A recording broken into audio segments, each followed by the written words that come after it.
After doubts on his fitness, as David Culbert reports, Hooker wasn't the only Aussie to win a medal. Mitchell Watt took the bronze in the men's long jump. The night began here at the Olympic Stadium with Danny Samuels receiving her gold medal for that stunning performance in the women's discus last night. And afterwards, having been on top of the world, it was really starting to sink in. It was fantastic. You feel like king of the world up there. It's just, your name gets announced and that you're world champion, and it's just an amazing feeling. And then we moved on to the drama that is Steve Hooker in the men's pole vault. He left the track when the height of the bar was at 5 metres 65 to have an injection from the team doctor.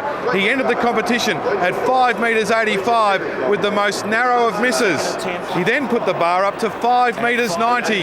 First attempt clearance here would put him in the lead.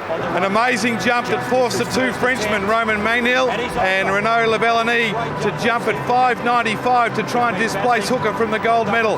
There was certainly a lot of anxiety in the coaching box. The two Frenchmen missed, and Steve Hooker has got an Olympic title, now a World Championship gold.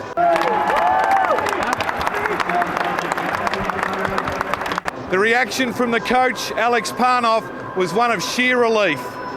Yes, it's a miracle. We knew that. It's a miracle. How it's working, I have no idea. It's working 2001, working now. And for the medical staff on the Australian team, the joy was obvious. A jab just in above, just below the groin. I didn't want to go too high because I didn't want to deaden the whole quad, and that would be the problem. So I had to go a little bit lower, and it seemed to have worked. And when he stretched out, he couldn't feel it. Although he even said to us in there, "I'm not going to jump."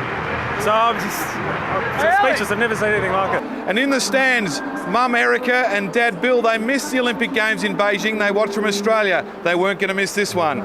Fantastic, really amazing. He's got to be a legend now. One jump. I just thought if they got anything out of this, it would be fantastic, but a gold is amazing. And for Hooker himself, he's still coming to terms with what he's achieved here in Berlin. Well, Lazarus, how did you do it? I don't know. I have absolutely no idea how that worked. I went out there with nothing to lose really tonight. An aggressive strategy, and it somehow paid off. I can't believe it. Adam told us that you went out at 5.65. You told him that you couldn't jump. Didn't think you could jump when you had the jab. Yeah, pre-injection I thought there was no chance, and then I had a nerve that's running down my adductor injected, and I kind of felt pretty good after that, well, at least good enough to get down the runway. And within me, I thought if I can get down the runway, I knew that I was jumping technically well enough to get over the bar. I knew I had the pole, and I knew I had it all right in my head that I'd be able to do it. So there was a lot of mental preparation that went into those jumps, just mental rehearsal day after day over the last 2 weeks. And look, to be able to go out and do it is pretty mind-blowing.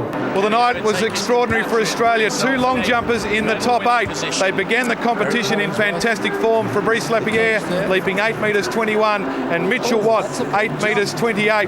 They're in 3rd and 4th coming into the final round, where Watt unleashed his best jump of the competition. The 21-year-old, the youngest Australian male medalist at a world title and the first ever to win a long jump championship medal. It still hasn't sunk in. I was looking up at the podium just before I walked out and thought how great it would be to be up there, but wasn't too sure it'd be happening this year, but yeah, it still hasn't really sunk in. Youngest Australian medalist at a World Championships. We've never had a long jump medalist. It's extraordinary. I didn't know either of that, so yeah, I'm really proud, and to have Fabrice there in 4th is awesome. So if someone was to knock me off, I would have hoped it would have been him. So great performance from both of us. And on the podium for Watt, a real treat, along with Phillips from the USA and Mokoena of South Africa. The medals presented by the family of Lutz Long and Jesse Owens, who set this stadium alight back in Berlin in 1936.